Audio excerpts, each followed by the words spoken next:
Why, what has happened to you, my friend? Here, have a seat by the fire while I get you something warm to drink. Please, tell me all about it. Today, I would like to talk to you about Boggans. They're the first Kith in Changeling. You can think of a Kith as, well, okay, in a traditional game you might say race and class, but I have to stop using that example because World of Darkness is far from a traditional game, at least on the surface. You'll find that as you examine it, it gets closer and closer to, say, D&D than you might expect. But Boggans, first the Kith. The Kith are the choice you make about simply what kind of changeling you'd like to be throughout the game. So Boggans and Eshu and Knockers and Puka and Redcaps and Satyrs and She and more.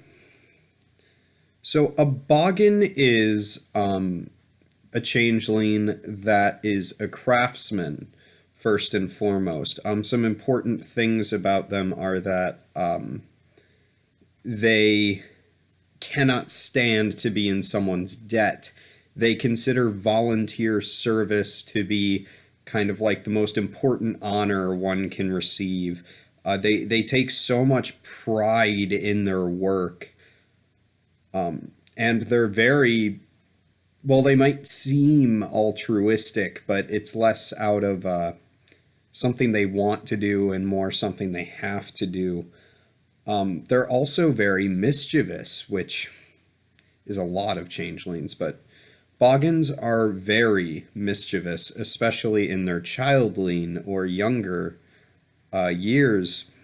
They're prone to playing pranks. They're prone to helping people in ways that might be very, very, very unhelpful. So I'm going to ignore the Seelie and Unseelie courts here and just talk about Boggans. They will work themselves to death to get a job done correctly if that's what they think they need to do. They're very, very good at picking up rumors.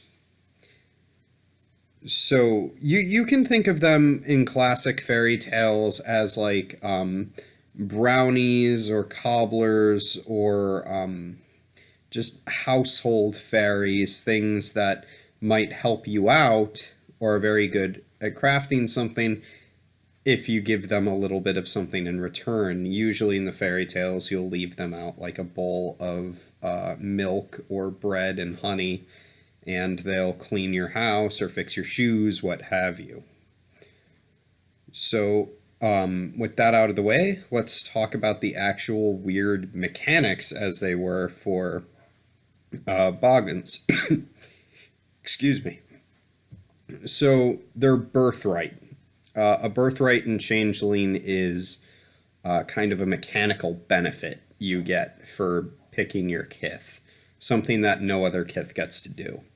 The first birthright is called Craftwork.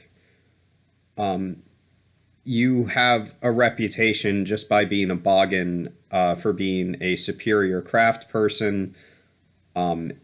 If no one's watching them, they can accomplish any task involving simple physical labor in 1/3 the normal time.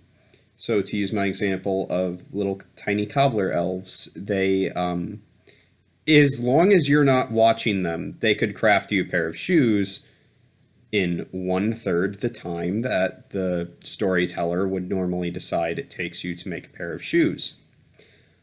The other benefit of this one is that you can never botch a crafting roll. So even if you roll more ones than you would successes, it's not a botch. It's just a regular failure. You can never truly botch a crafting roll. The next birthright is called Social Dynamics. This is a really weird one and actually a really cool one too, and it's very, very useful in games of Changeling that focus on courts and intrigue. Social dynamics means that they can roll perception and empathy, or subterfuge, against a difficulty determined by the storyteller, ranging from 5 to 10, to automatically know what the social dynamics and relationships are of a group of people that they see together. And this works even in the presence of mortals and otherwise unenchanted people, which isn't always true for every Kith birthright. So it's really cool. Boggans make excellent player characters for, as I said, intrigue games, games with more of the fantasy element incorporated into it. And then we have their frailties, which are their inherent weaknesses. Frailties in Changeling are going to actually be a lot more difficult to deal with than weaknesses you might pick up in D&D or Pathfinder. The frailty for Boggans is called Call of the Needy. Whenever they come across anyone in need, anyone at all, they have to make a willpower roll against a difficulty of 8, so pretty difficult, to avoid assisting that person in some way. Anything at all, if you happen to find somebody that needs help, you have to help them. And if it's inconvenient to you too bad, you better hope that you pass your willpower roll. This is so annoying in the game. It really is, especially in time-sensitive situations. Your storyteller might be a massive dick, and just if you have a Boggan in the group and you're running somewhere, you really need to get somewhere, that guy's tire is broken. That person's shoes are untied and they haven't noticed. That person's house is on fire and no one else is here. You have to help. It's insane. So some closing thoughts here on some things I miss, like their lifestyle. Their Boggans are very well known for living comfortably. They always have like a well-stocked kitchen. Their bed will always be comfortable. They're always going to have a profession that lets them make something. Usually like construction, they'll work in emergency services. Pretty much anywhere there's actual honest work to be done, they'll do it.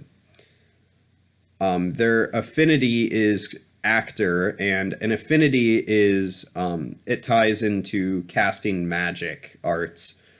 In Changeling, you cast arts using a whole bunch of stuff, but one of them is called realms, and a realm determines what you can affect with your magic. So for Boggans, actor, they're fantastic at choosing who they can affect with their spells. They're very, very, very good at it, so much so that the difficulty for them is reduced by 1. Appearance-wise, they tend to be very short. They're going to have like thick hair, and they tend towards being like chubby or plump. They usually have like these bright eyes, always full of wonder, and really big noses. Usually their hands are going to be large, and if they're older, especially if they're older, their hands are going to be very calloused, but they're going to have very agile fingers, gnarled knuckles. Just they look like they work with their hands a lot. And they always have thick eyebrows. Their skin is going to be tan, and, well, they usually dress in very simple clothing, oddly enough. So that is all about Boggans. Closing thoughts here. I really like them. They make for really interesting player characters, but they're not... oh, goodness, excuse me.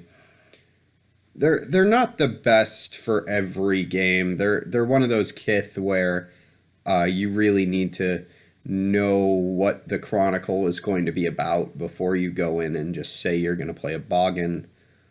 They lend themselves very well to campaigns that take place a lot in the dreaming with a lot of fairy stuff going on, especially if there's going to be opportunities for them to build and make. So, overall,